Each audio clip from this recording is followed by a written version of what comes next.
Bien.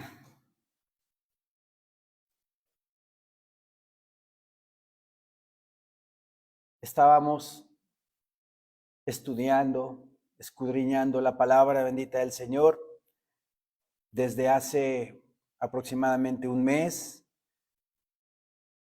con una serie que se titula Gedeón, de agricultor a libertador, ¿verdad?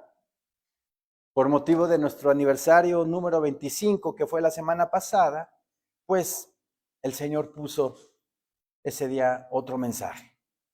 Pero el día de hoy vamos a terminar con nuestra serie de Gedeón. Vamos a dar un repaso. Recuerden que Gedeón, sí, era agricultor.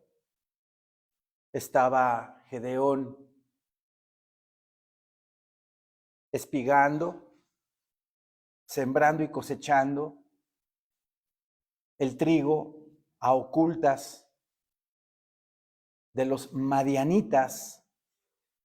Los hijos de Israel hicieron lo malo ante Jehová y Jehová los entregó por 7 años a los madianitas, a los amalecitas y a los hijos del oriente. Por consecuencia de ello, del pecado de Israel, hasta los israelitas fueron obligados a esconderse en cuevas, en cavernas. Era tanto el asedio de los madianitas que los israelitas se empobrecieron grandemente, porque los madianitas saqueaban todos los campos, saqueaban y robaban todos los ganados de los israelitas, y el pueblo de Israel vino a menos. Eso provoca el pecado. Eso provoca la iniquidad del ser humano. ¿Podrá una persona que vive deshonradamente, que vive de sobornos, que vive de engaños, estar aquí económicamente? Pero dado al pecado, a lo largo de los años, pocos, muchos, tarde o temprano, va a caer. El pueblo de Israel, por el pecado que había cometido, por adorar ídolos, imágenes de talla, por imágenes de cerámica, de madera, por hacer alianza con las naciones circunvecinas, pues vino la separación de Dios, ¿verdad? El ángel de Jehová se le aparece a Gedeón y le dice: varón esforzado y valiente. ¿Se acuerdan? Varón esforzado y valiente. Pero en ese momento Gedeón era un agricultor que estaba espigando el trigo, escondido en un lagar por miedo a los madianitas. ¿Cuál esforzado y valiente? Si estaba ahí todo amedrentado. Lo que el Señor estaba haciendo, estaba pronunciando, era en lo que mi Señor Dios lo iba a convertir, en un varón esforzado y valiente. Así nosotros llegamos de una manera y tenemos que terminar de otra. Nos tiene el Señor que restaurar, nos tiene el Señor que pulir, nos tiene el Señor que poner esa luz de Cristo en nuestras vidas. Pero obviamente nosotros no nos tenemos que dejar. Si no hay voluntad de nuestra parte para que el Señor haga su obra en nosotros, mi Señor Dios se va a esperar hasta que nosotros nos humillemos ante Él. Entonces el Señor hará su obra en nosotros. El ángel de Jehová le llama varón esforzado y valiente, porque así mi Señor Dios lo iba a transformar por medio de su Santo Espíritu. También Jehová le dice: ve con esta tu fuerza y salvarás a Israel de la mano de los madianitas. Ve con esta tu fuerza. ¿Cuál fuerza si era un agricultor? ¿Cuál fuerza? la fuerza de la humildad, la fuerza de la humillación que tuvo Gedeón, de la preocupación que tuvo por su pueblo Israel, de los milagros que mi Señor Dios ya había hecho a lo largo de la historia al pueblo de Israel. Gedeón dice: pero ¿dónde está Jehová? ¿Dónde está aquel Jehová que hizo milagros en Egipto? No lo veo. Estaba preocupado Gedeón. En humillación, en humildad, le dice mi Señor Dios: ve con esta tu fuerza. Y esa es la fuerza que nosotros como cristianos tenemos, hermanos. Amén. La fuerza de la humildad. Hoy que estábamos a punto de venir para acá, estaba meditando en Juan el Bautista.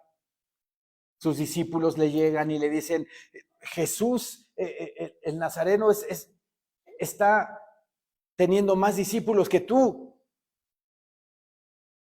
Y Juan el Bautista, ¿qué le contesta? Es necesario que él crezca y que yo mengüe. Así es para nosotros. Así estamos viviendo nuestra vida, menguando nosotros en nuestro ser, humillándonos al Señor, dejando orgullo, vanidad, ego, soberbia de un lado y diciéndole al Señor: Señor, no, aquí estoy, crece en mí, Señor. Pero tengo yo que menguar. Mi yo lo tengo que dejar. Ya me imagino Juan el Bautista bien orgulloso. No. A ver, tráete a mis discípulos. ¿Por qué se los lleva el Señor? No. ¿Qué dijo Juan el Bautista? Es necesario que él crezca y que yo mengüe. ¿Hasta dónde tuvo que menguar Juan el Bautista? Hasta la cárcel. Y lo decapitaron. Y no es fácil la vida como cristiano, ¿verdad? Pero si vivimos completamente entregados al Señor, sí es fácil. Porque Cristo Jesús dice que mi yugo es fácil y ligera mi carga. Pero también Pablo nos dijo que es necesario que pasemos por muchas tribulaciones para llegar al reino de Dios. ¿Verdad? Si el Señor no nos engaña, el Señor nos dice las cosas a través de su palabra. Gedeón le pide a Dios que le dé una señal confirmando que él es el elegido para luchar contra los madianitas. Y no le da nada más una señal, le da 3 señales. Vean la misericordia de Dios. 3 señales. Cuando están a punto de entrar a la batalla, Jehová le pide a Gedeón que disminuya el número de soldados que iban a enfrentarse en contra de Madián. De 22,000, ¿verdad? Los redujo a 10,000. Le dijo el Señor a Gedeón: diles que aquel que tenga miedo, aquel que esté atemorizado, se vaya a su casa mejor. Y de 22,000 bajó el número a 10,000. Luego mi Señor Dios le dice a Gedeón: no quiero que el pueblo se enorgullezca de que por ellos mismos triunfaron en contra de Madián. Te voy a decir que de esos 10,000 tienen que menguar, tienen que ser menos. Te voy a decir cómo. Y lo lleva a un río, ¿verdad? ¿Se acuerdan del río? Está el agua y pone a prueba a los soldados, y aquel que tomaba agua hasta abajo con la lengua, sin ver a su alrededor, ese lo ponía a un lado, y los que se inclinaban y tomaban el agua con la mano y así bebían, los tomaba de otro lado. Dijo: esos son los que van a ir a la guerra, los que toman el agua con la mano, pero están viendo alrededor. al pendiente del enemigo de la situación. Con esos 300. Y así se fueron con 300 hombres en contra de un ejército de langostas, dice la palabra del Señor. Algo maravilloso que también vimos hace 2 o 3 semanas. Jehová le dice a Gedeón que se levante de noche, que vaya al campamento, porque dice el Señor, yo lo he entregado en tus manos. El Señor ya les dio la victoria. ¿Creemos en que el Señor ya nos dio la victoria a nosotros? Ya no la dio. Tenemos que luchar en esta batalla espiritual ya con la victoria dada. Pero hay que creerle al Señor. Hay que creerle. Yo los he entregado en tus manos, le dice Jehová a Gedeón. Si tienes temor, dice, baja con tu criado Fura al campamento y oirás lo que hablan. O sea, baja al campamento de los madianitas y espía a ver qué escuchan. Diosidencia, ¿verdad? En Jueces 7, vamos a Jueces 7, versículo 13.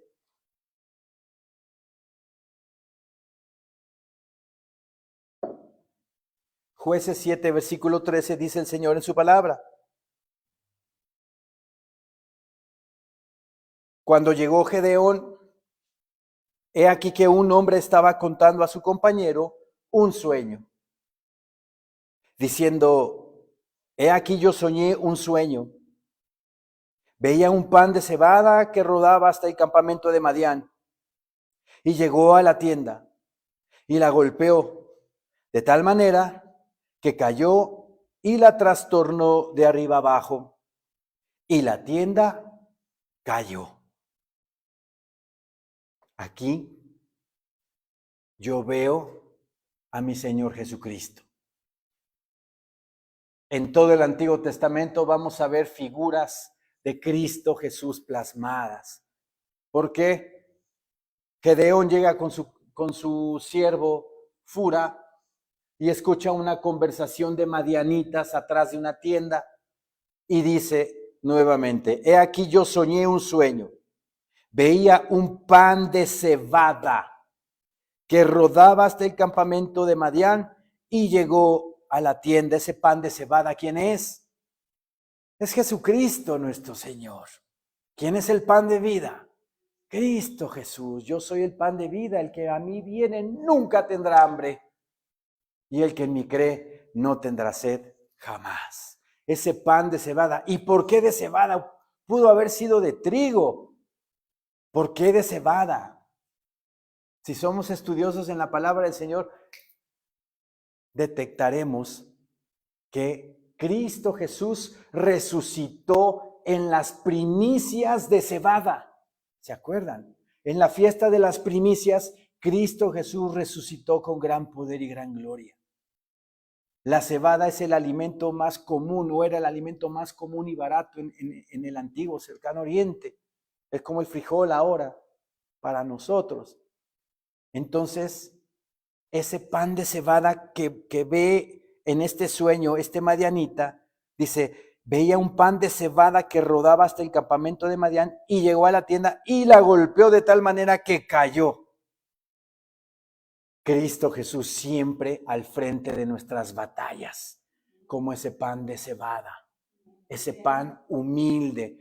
¿Por qué de cebada? Porque la cebada era común. Cualquiera tenía acceso a esa cebada. El pan del pobre, el pan del menesteroso. Así de esa manera el Señor quiere que vivamos con esa pobreza espiritual. O sea, la necesidad de Cristo diariamente.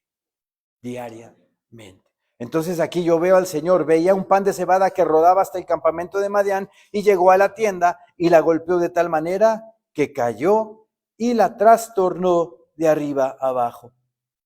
Y la tienda cayó.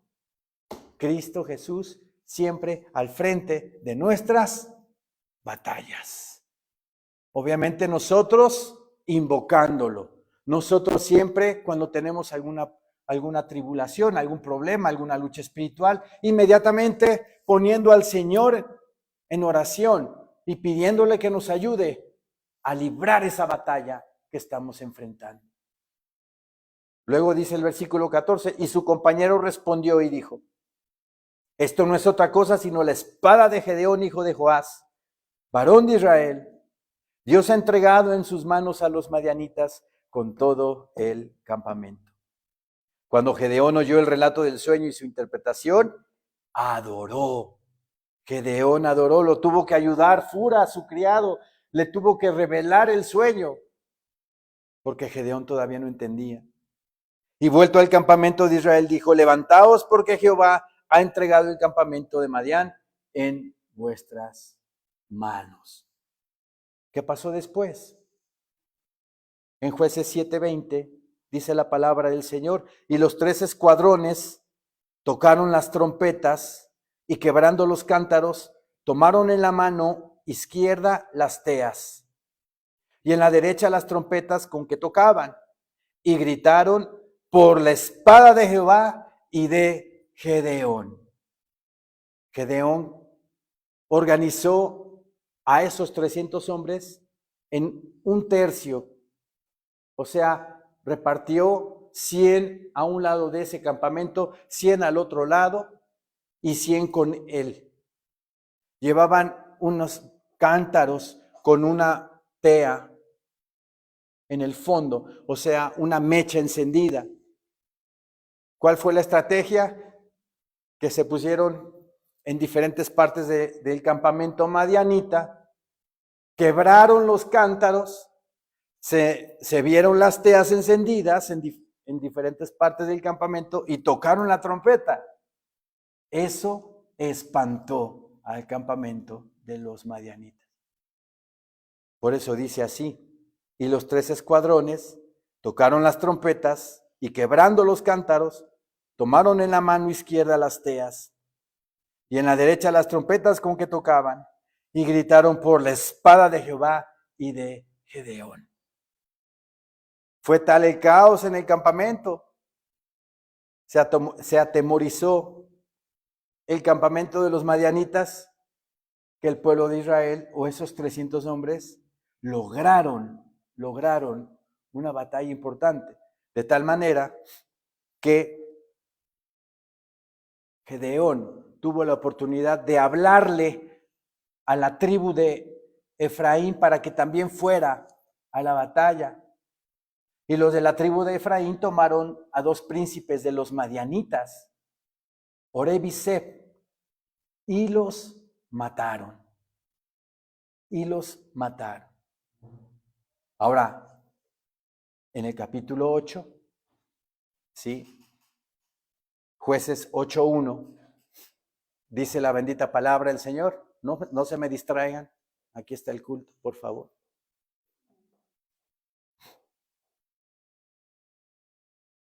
Pero los hombres de Efraín le dijeron, ¿qué es esto que has hecho con nosotros? No llamándonos cuando ibas a la guerra contra Madián. Y le reconvinieron fuertemente. Los de la tribu de Efraín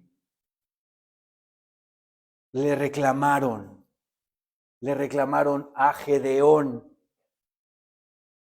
porque no los había incluido en la lucha, en la batalla.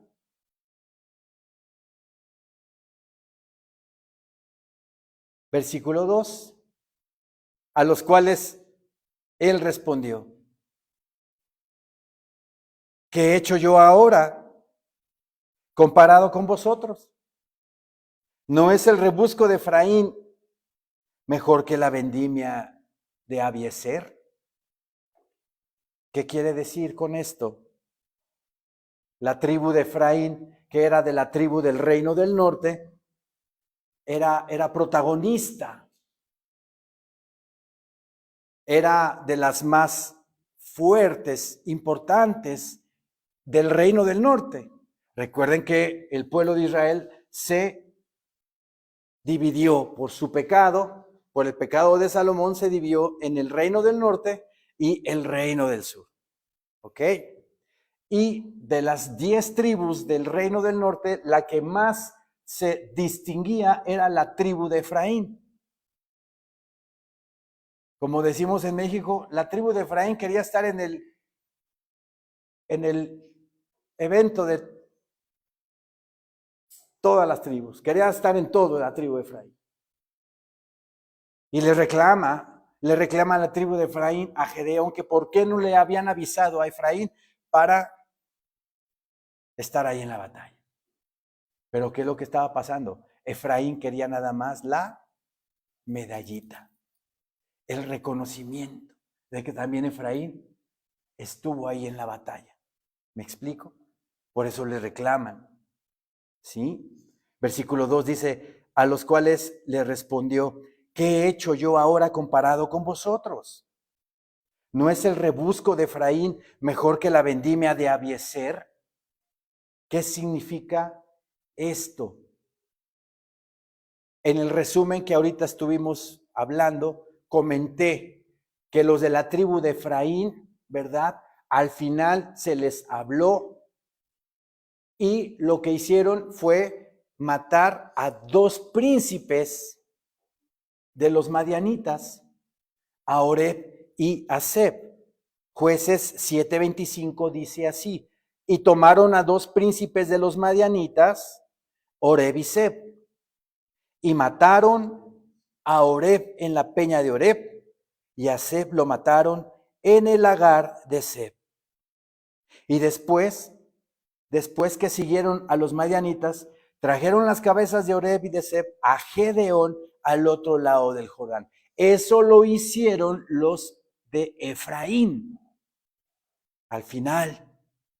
Por eso Gedeón en el versículo 2 les dice, a los cuales él respondió, ¿qué he hecho yo ahora comparado con vosotros?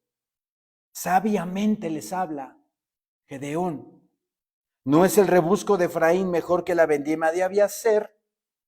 Hablando en términos agricultores de aquella época, el rebusco en una cosecha, ¿verdad? Era lo que ya estaba en el piso regado.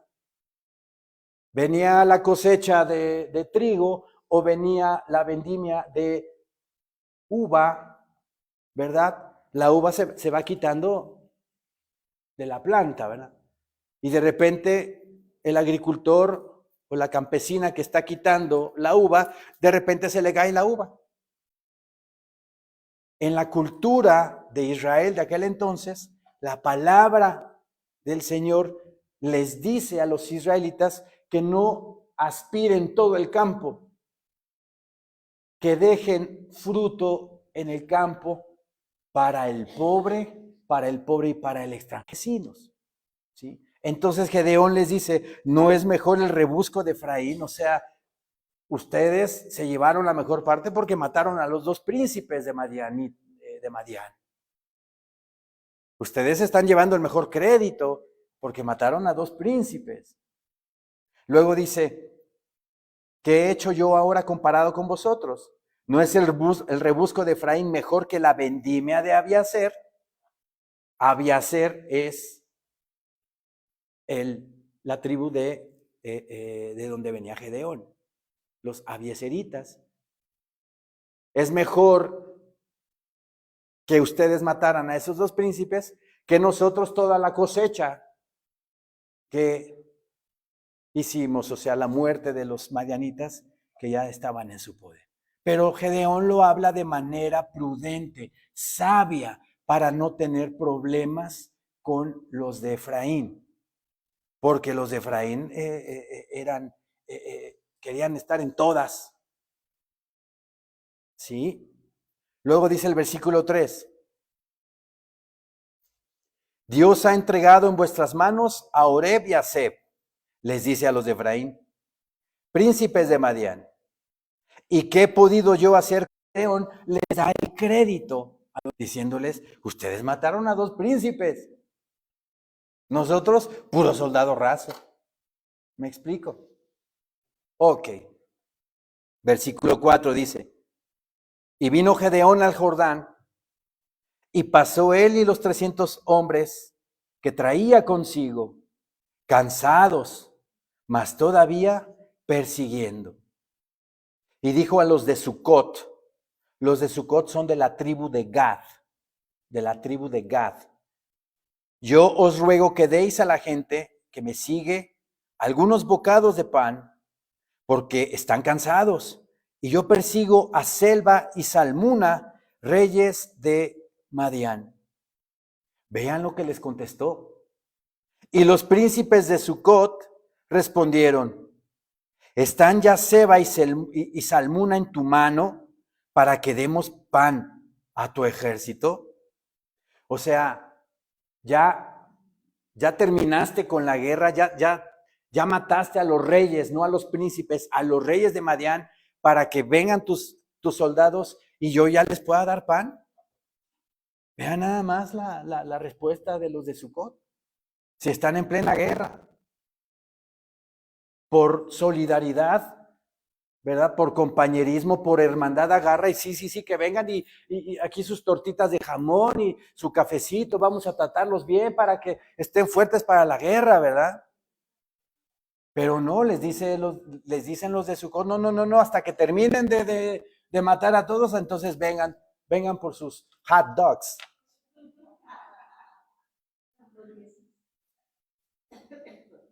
Y Gedeón dijo, cuando Jehová haya entregado en mi mano a Seba y a Salmuna, yo trillaré vuestra carne con espinos y abrojos del desierto. ¿Qué quiere decir esto? Cuando hayamos terminado la batalla, ¿verdad? Voy a venir y voy a azotar con espinos y abrojos a todos ustedes por no haberme ayudado. Eso es lo que les está diciendo Gedeón a la palabra bendita del Señor.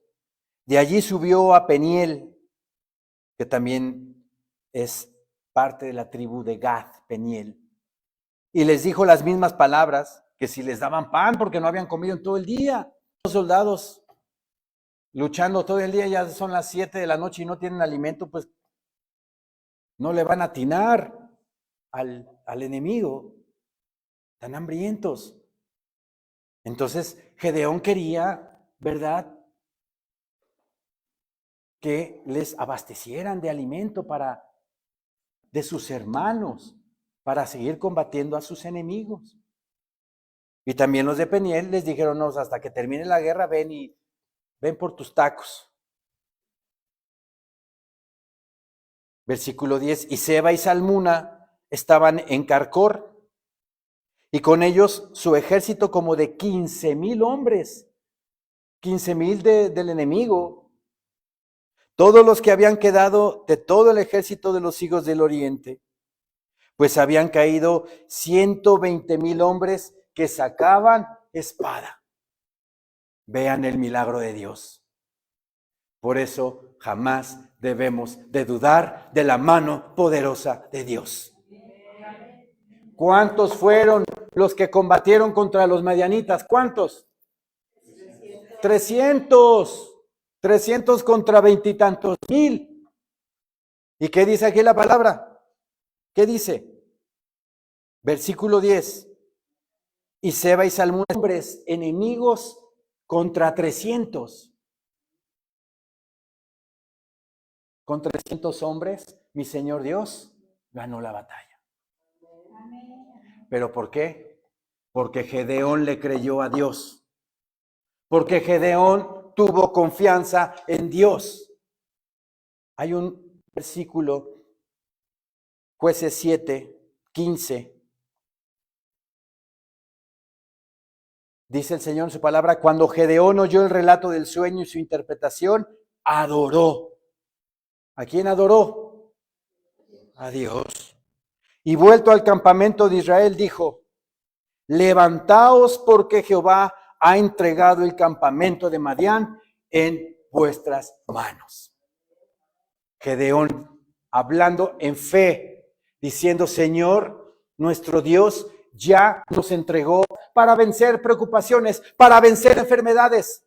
La fe en nuestro Señor Jesucristo, la fe en Dios, de que Él puede sanar, de que Él puede restaurar, de que Él puede resucitar, como lo hizo con Lázaro, como lo hizo con el hijo de la viuda de Naín, como lo hizo con la hija de Jairo. 3 resurrecciones están relatadas en el Evangelio. ¿Puede hacer eso mi Señor Dios? Amén. Lo puede hacer. Pero siempre y cuando tengamos fe en el Señor. Dice el versículo 11 de Jueces 8.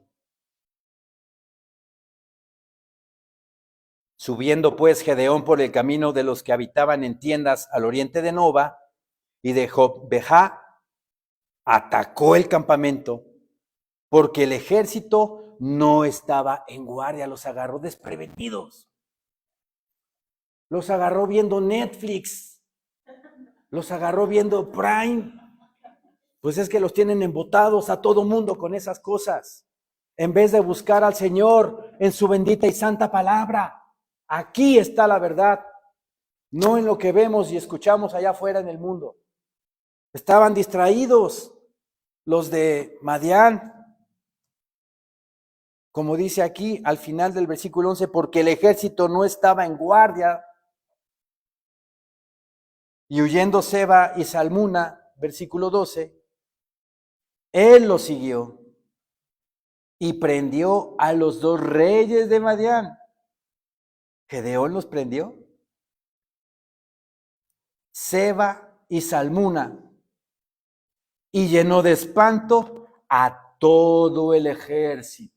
¿Cuántos eran los que quedaban? 15,000 hombres. 15,000 hombres. Y Gedeón los llenó de espanto. Pero ¿quién estaba atrás de Gedeón? ¿Quién estaba con Gedeón? Dios nuestro Señor. Dios apoyando nuestras batallas, yendo al frente con nosotros, venciendo a nuestros enemigos.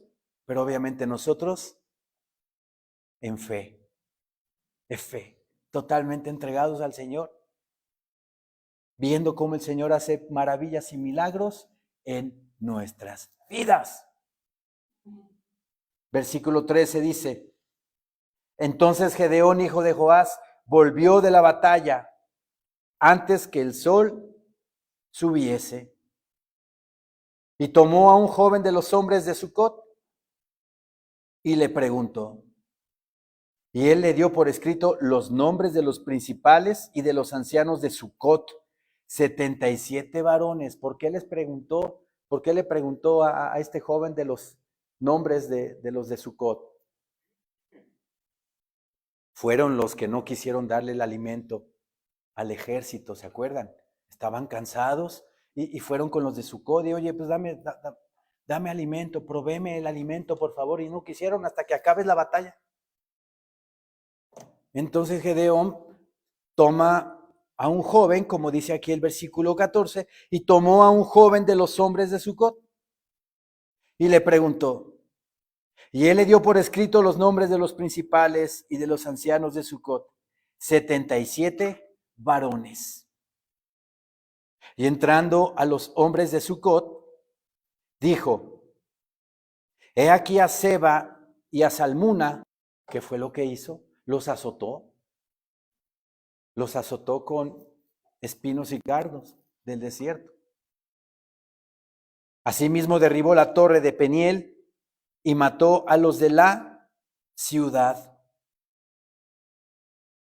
Aquí hay un asunto que tenemos que observar. Tenemos que meditar en algo.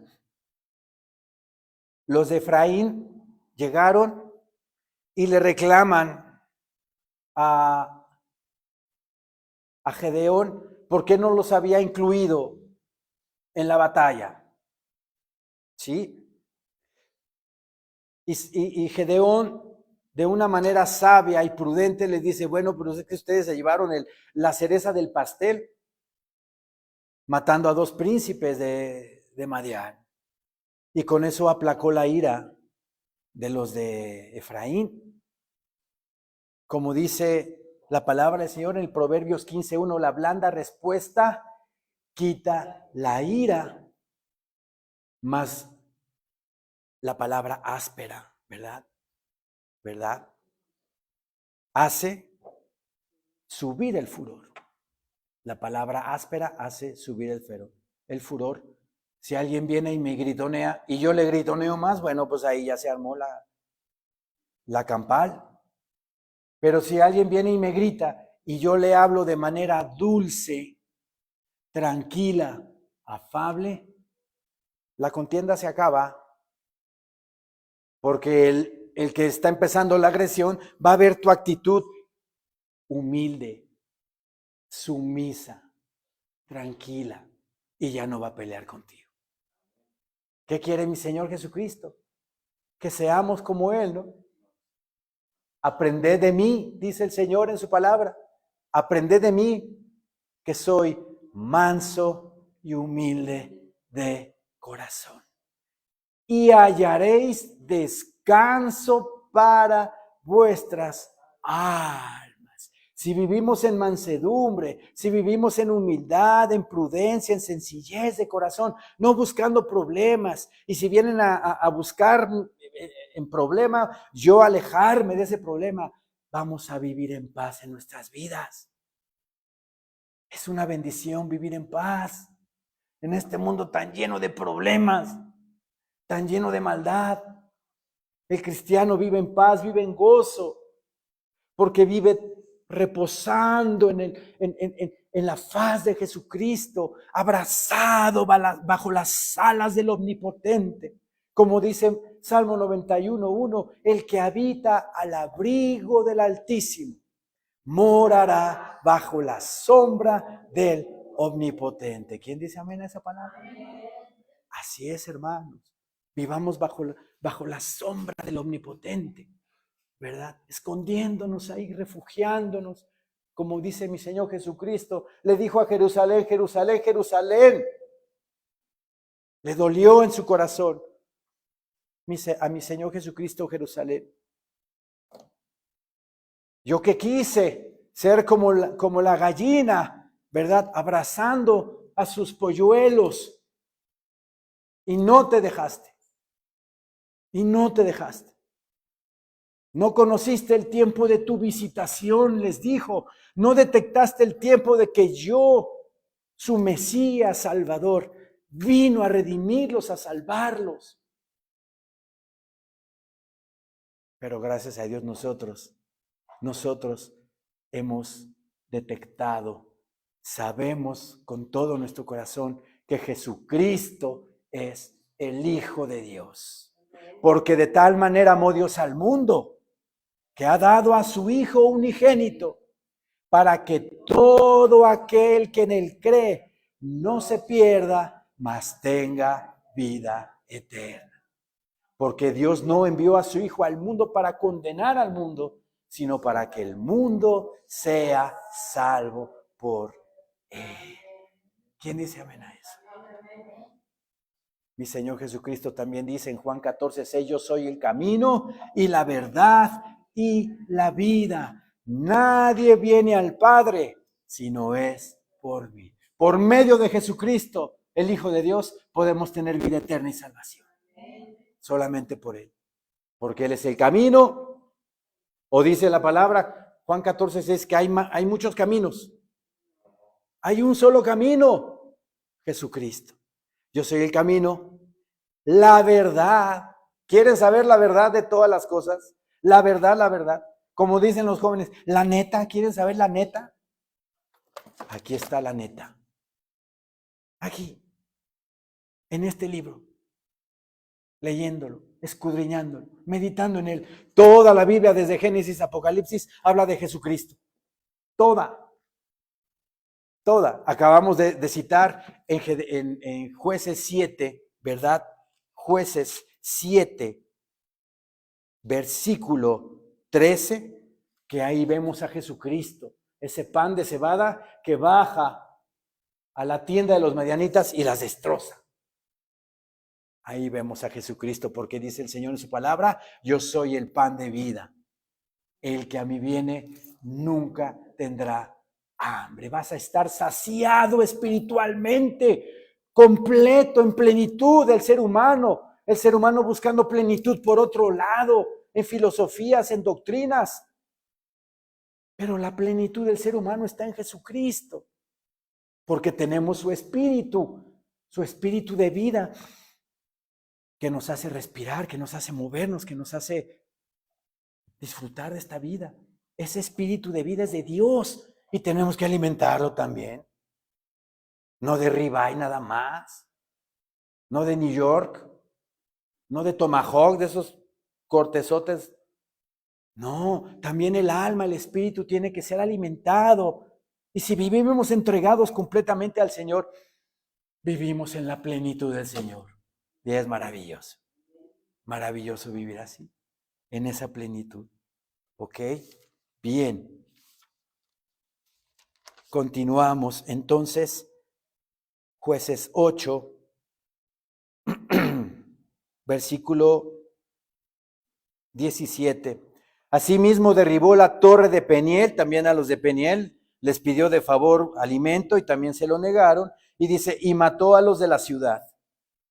Luego dijo a Seba y a Salmuna, ¿qué aspecto tenían aquellos hombres que matasteis en Tabor? Y ellos respondieron, como tú, así eran ellos. Cada uno parecía hijo de rey.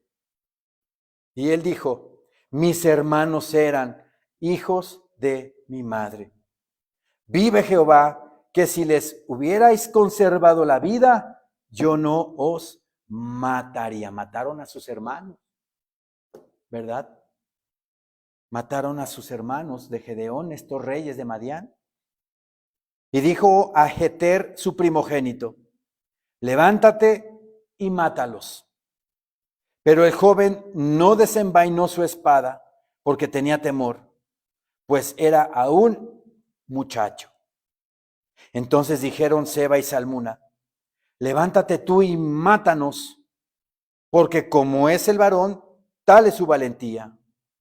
Y Gedeón se levantó y mató a Seba y a Salmuna, y tomó los adornos de lunetas que sus camellos traían al cuello. ¿Sí saben cuáles son esos adornos que traían los camellos?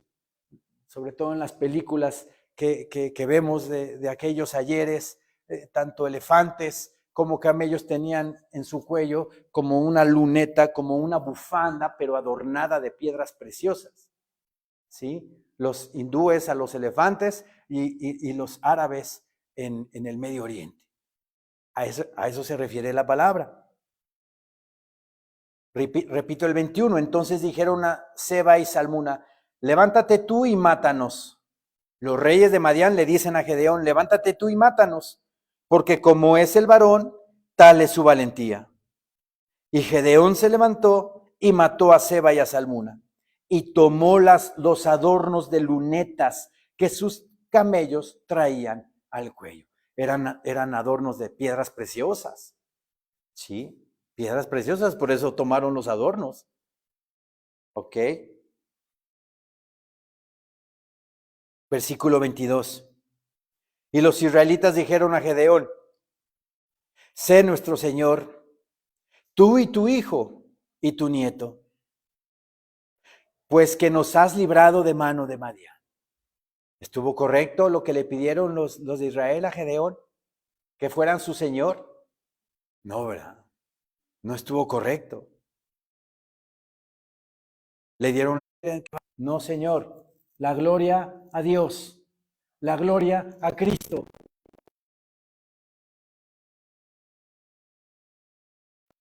Me lava de mi pecado.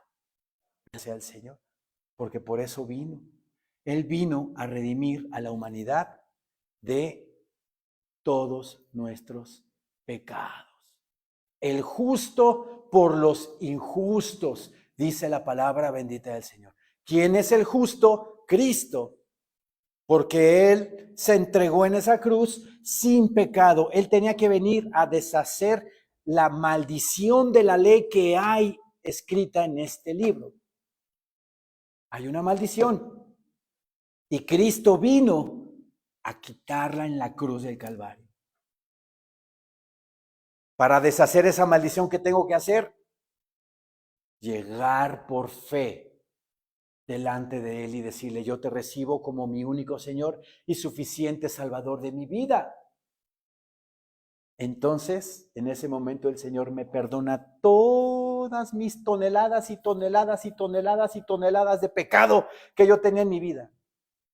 Con su sangre bendita me redimió, me rescató, me salvó, me justificó.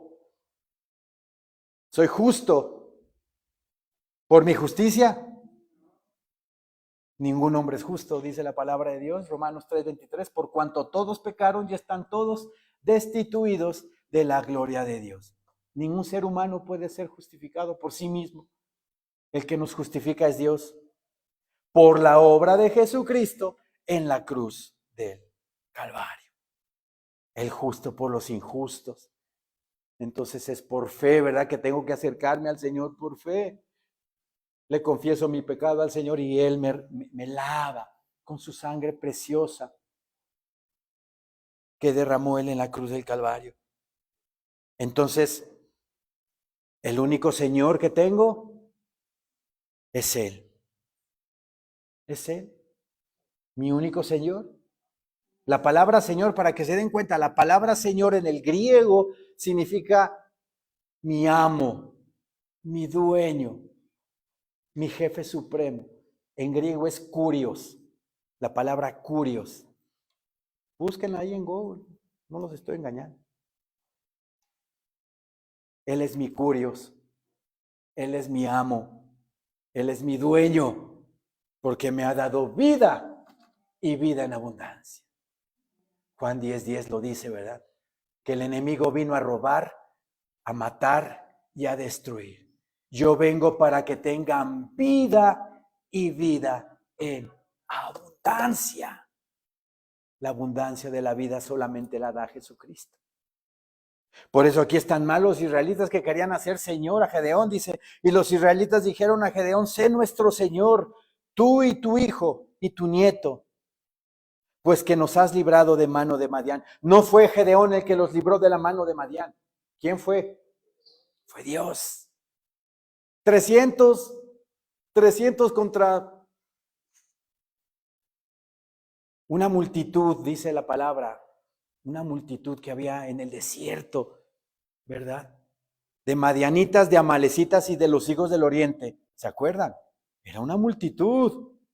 Y mi Señor Dios le dijo: descarta el ejército que tenemos, el ejército de Israel, descarta primero 22,000, de 22,000 se baja 10,000 y les dice: no, 10,000 no, porque se vayan a vanagloriar ellos de que por sus fuerzas derrotaron al ejército. Les hace una prueba, ¿verdad? Y de esa prueba quedan 300. Y con 300 vencen al ejército de los madianitas. Historias como esta abundan en la Biblia, abundan en la bendita palabra de Dios. ¿Sí? En Levítico, vamos a Levítico porque hay una promesa, hermanos, hay una promesa en Levítico. ¿Sí? Ya escrita. Ellos sabían eso, ellos conocían de esto. Levítico.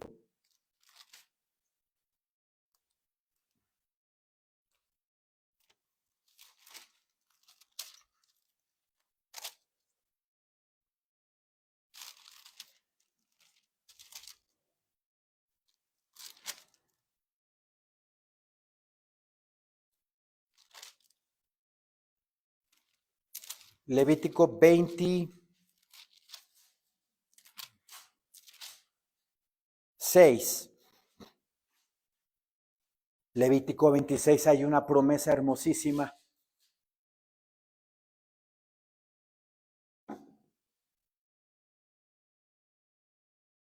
Versículo 7. Vamos a leer el 6 también. Y yo daré paz en la tierra, y dormiréis, y no habrá quien os espante, y haré quitar de vuestra tierra las malas bestias, y la espada no pasará por vuestro país. Y perseguiréis a vuestros enemigos, y caerán a espada delante de vosotros. 5 de vosotros perseguirán a 100, y 100 de vosotros perseguirán a 10,000, y vuestros enemigos caerán a filo de espada delante de vosotros. ¿Qué tal, 5 en contra de 100. 5 en contra de 100. Y 100 en contra de 10,000. ¿Quién está detrás de todo eso? El Señor nuestro Dios. El Señor nuestro Dios. Maravilloso. Maravilloso, Señor. Regresemos a Jueces 8:23. Mas Gedeón respondió: no seré señor sobre vosotros, ni mi hijo os señoreará. Oigan la respuesta correcta. Luego dice: Jehová señoreará sobre vosotros. ¿Quién es su Señor? Jehová. Jehová es Señor sobre vosotros, no yo. Gedeón solo no hubiera podido vencer a ese ejército enemigo. Por eso, hermanos amados preciosos, todos nuestros gigantes, todos nuestros huracanes, todas nuestras embestidas, todas solos no podemos derribar a nuestros enemigos. Con la ayuda de Dios, por delante, Él nos ayuda, o más bien, Él pelea nuestras batallas. Todas nuestras batallas las pelea Dios. Si lo ponemos a Él en primer lugar de nuestra vida. De nuestra vida. Porque así mi Señor Jesucristo se lo dijo al escriba que fue y le preguntó: Señor, ¿cuál es el mandamiento más grande que hay? Amarás a Dios con todo tu corazón, con toda tu mente, con toda tu alma, con todas tus fuerzas. Y el segundo también es muy importante. Y amarás a tu prójimo como a ti mismo. Cumpliendo esos dos mandamientos, se cumple toda la ley. Bendito sea el Señor. Así es de que nosotros solos no podemos. Gedeón no hubiera podido solo. No hubiera podido solo. Pero el Espíritu Santo de Dios en él, ¿verdad? Primero que nada lo ayudó a reunir la estrategia, ¿verdad? Creyendo en que Dios lo iba a ayudar. Y vean el resultado. Le da la gloria a Dios. Versículo 24 dice: y les dijo Gedeón: quiero haceros una petición, que cada uno me dé los zarcillos de su botín. Pues traían zarcillos de oro porque eran ismaelitas. Los árabes traían en su oreja aretes de oro y grandes. Entonces les dice Gedeón: pues si quieren, me pueden facilitar todos los aretes que capturaron del enemigo, porque era parte del botín. Leyes de guerra, leyes de guerra. Versículo 26, y fue el peso de los zarcillos de oro que él pidió, 1,700 siclos de oro. En kilos son 20 kilos de oro. 20 kilos de oro. Muchísimo. Y fue el peso de los zarcillos de oro que él pidió, 1,700 siclos de oro, sin las planchas y joyeles, y vestidos de púrpura que traían los reyes de Madián, y sin los collares que traían sus camellos al cuello. Los puros aretes, 20 kilos, sin contar lo demás. Versículo 27, y Gedeón hizo de ellos un efod, el cual hizo guardar en su ciudad de Ofra, y todo Israel se prostituyó tras de ese efod en aquel lugar, y fue tropezadero a Gedeón y a su casa. Vean nada más, iba bien Gedeón, iba bien. Ahora, ¿Qué es el efod? La indumentaria sumo sacerdotal estaba dividida en varias partes. El sumo sacerdote primero se ponía una túnica blanca, luego una túnica azul, y luego se ponía un delantal de diferentes colores: azul, blanco, carmesí y oro entretejido. Y sobre ese delantal llevaba el pectoral con las piedras preciosas. El sumo sacerdote solo era el único que tenía que traer esa indumentaria. El efod era muy importante porque sobre el efod se cargaba el pectoral. Entonces, ¿qué hizo Gedeón de manera insensata? Se hizo un efod. ¿Está bien eso? No, porque no era el sumo sacerdote. ¿De dónde lo sacó mi Señor Dios? ¿De dónde lo sacó? Era un campesino, agricultor que se venía escondiendo. Se estaba escondiendo del ejército enemigo en un corral donde machacan las uvas. Ahí estaba quitándole la cáscara al trigo. De ahí lo sacó mi Señor Dios. ¿Y cuántas victorias le dio? Muchas victorias.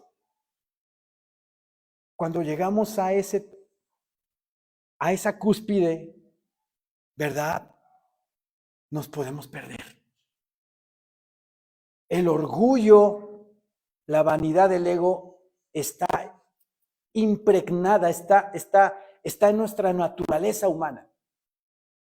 Por eso el Señor, nuestro Dios, nos da su Santo Espíritu para que humillemos ese ego, esa vanidad, ese orgullo, nos humillemos al Señor, seamos humildes ante Él, pero por medio de su Santo Espíritu.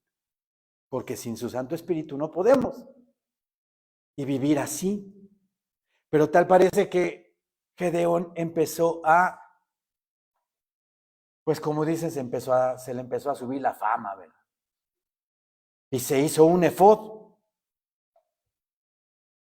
Y Gedeón hizo de ellos un efod, el cual hizo guardar en su ciudad de Ofra.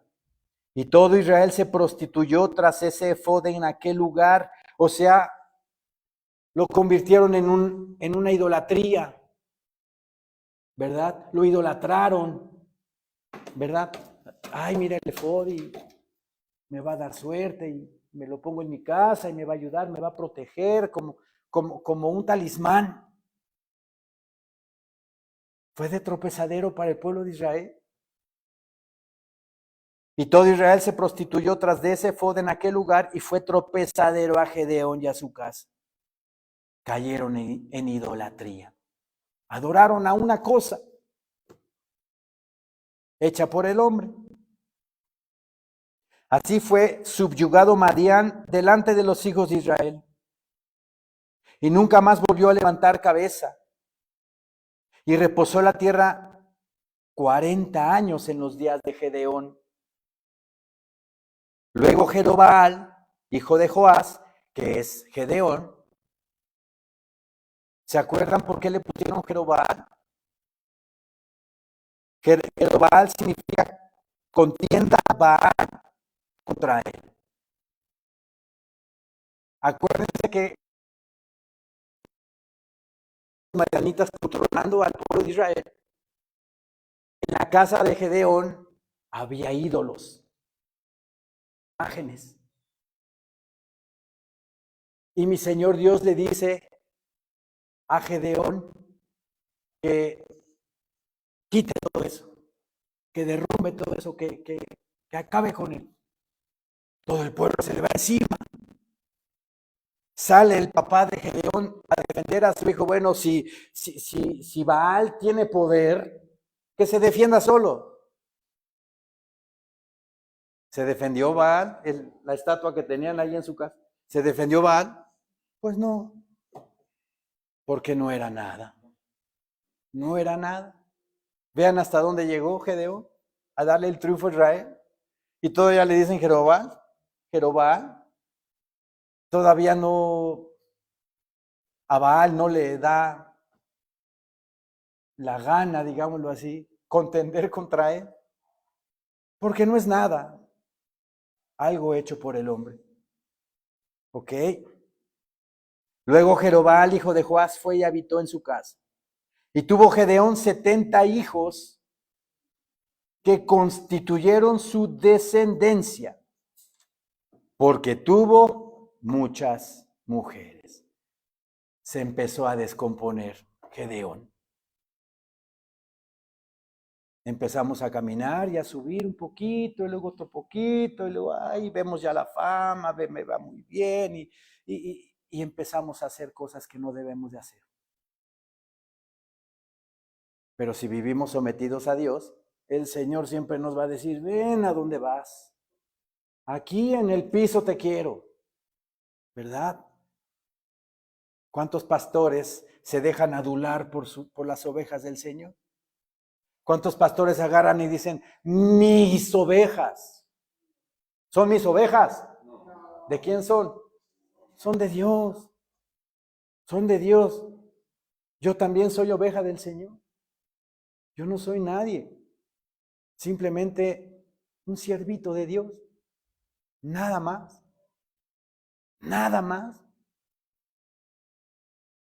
Se vanaglorió ya Gedeón, empezó a perder piso, tuvo 70 hijos, tuvo muchas mujeres, ¿verdad?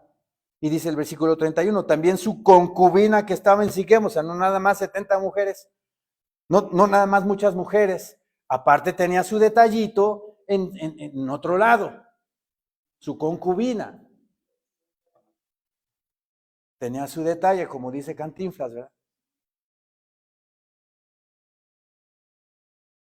También su concubina que estaba en Siquem le dio un hijo y le puso por nombre Abimelech. Y murió Gedeón, hijo de Joás, en buena vejez. Y fue sepultado en el sepulcro de su padre Joás, en Ofra de los Abieseritas. Pero aconteció que cuando murió Gedeón, los hijos de Israel volvieron a prostituirse yendo tras los Baales. Estábamos hablando ahorita de los Baales. Son estatuas de madera, de cerámica, de barro, que la gente se hace y los adora.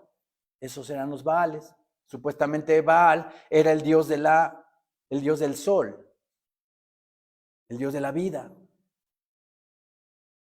Israel se vuelve a prostituir y vuelve a adorar esas imágenes. Dice aquí en el versículo 33, pero aconteció que cuando murió Gedeón, los hijos de Israel volvieron a prostituirse, yendo tras los Baales.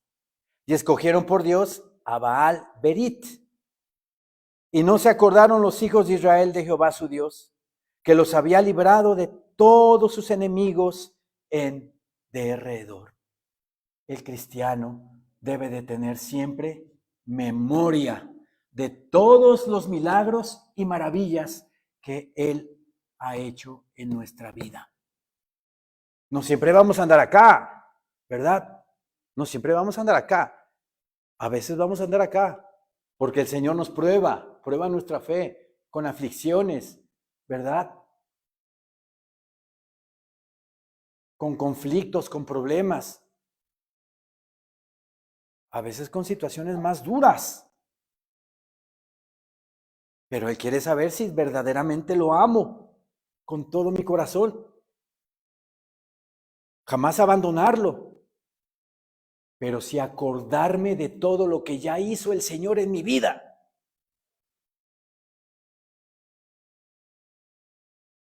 Cuando yo paso por situaciones difíciles, yo me acuerdo de todo lo que el Señor ha hecho en mi vida, de dónde me sacó, ¿verdad? De todo lo que está haciendo, porque no ha terminado y falta mucho, muchísimo. Pero siempre me acuerdo de dónde me sacó y de todo lo que ha hecho en mi vida, de todas las cosas.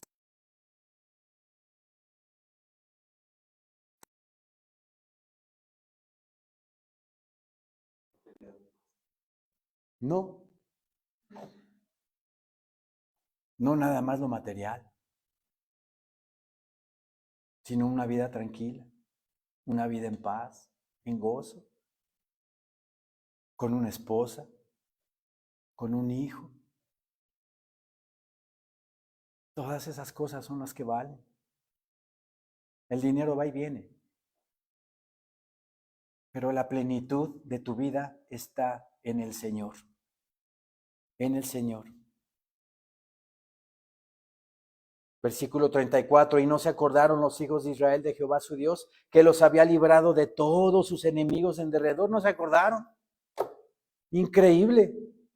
Ni se mostraron agradecidos con la casa de Jerobal, o sea, Gedeón, el cual es Gedeón, conforme a todo el bien que él había hecho a Israel. Tenemos memoria corta a veces, memoria corta. Y cuando andamos en las malas, ni nos acordamos de Dios. Tenemos que acordarnos de Dios. Porque ese acordarme de lo que el Señor en el pasado hizo en mi vida va a ser un motor en mi ser que me va a dar esperanza, me va a dar seguridad de que el Señor me va a sacar del hoyo. Así lo dice el Salmo 112, ya vamos a acabar. Ya me piqué, perdón. Salmo 112.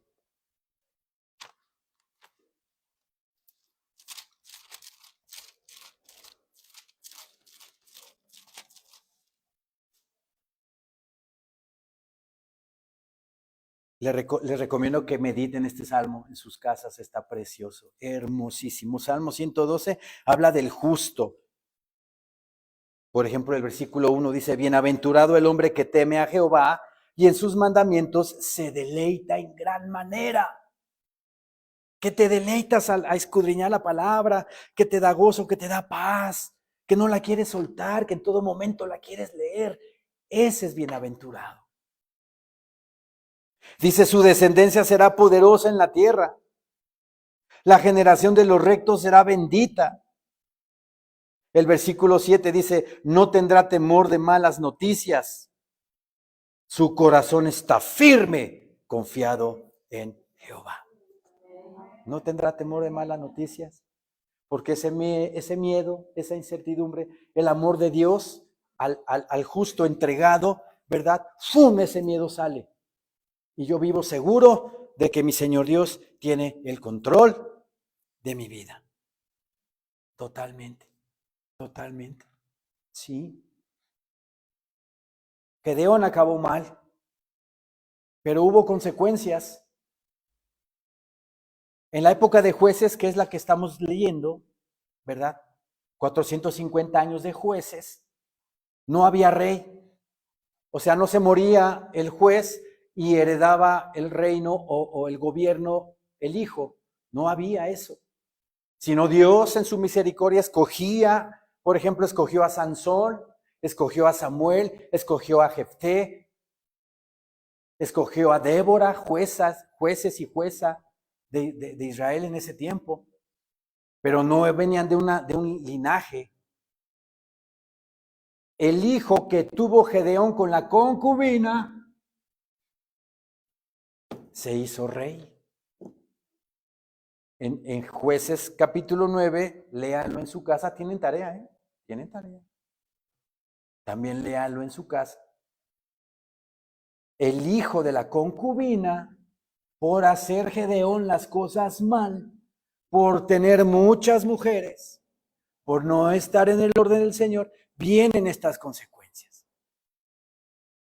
Abimelech puso a Israel de cabeza. Hijo de la concubina. ¿Sí?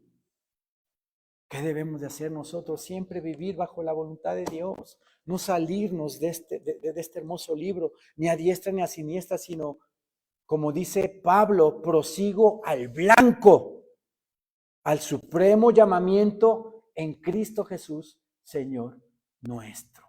Salmo 119, lámpara a mis pies es tu palabra y lumbrera a mi camino. Ella me va a dirigir, me va a hablar, me va a decir qué tengo que hacer, cómo tengo que actuar, cómo tengo que pensar. Me dice todo la palabra bendita de Dios. Gedeón se perdió. Al final iba bien, pero se enorgulleció, ¿verdad? Ese ego, esa vanidad. Como era el juez, el gobernador, el que ganó la batalla, bueno, pues las mujeres ahí lo asediaron y cayó. 70, a bárbaro. 70 suegras, imagínense. Pero la palabra bendita de Dios es la que nos marca el camino. Cristo Jesús dice, yo soy la luz del mundo. El que me sigue no andará en tinieblas, sino tendrá la luz de la vida. Amén, hermanos. Amén. Levantémonos, por favor.